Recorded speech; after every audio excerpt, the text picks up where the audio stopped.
Doctor घरे पशि लुटुले जड़े चोर को परिवार लोके काबू कर पुलिस को जिम्मा देले। बालेश्वर जिला सोर थाना करमपुर गाँव में गतकाली राति जड़े डॉक्टर घर लुट होता बेले जड़े चोर को काबू कर परिवार लोक पुलिस को हस्तांतर कर।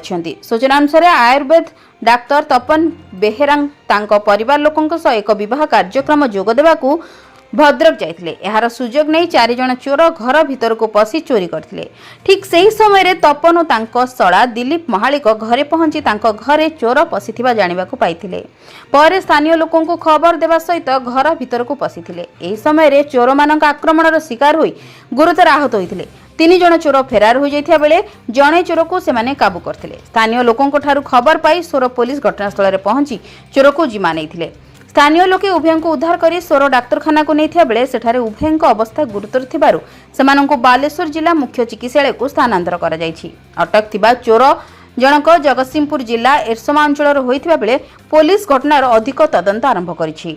सोररु आत्मानंद दास को रिपोर्ट, जन अधिकार लाइव।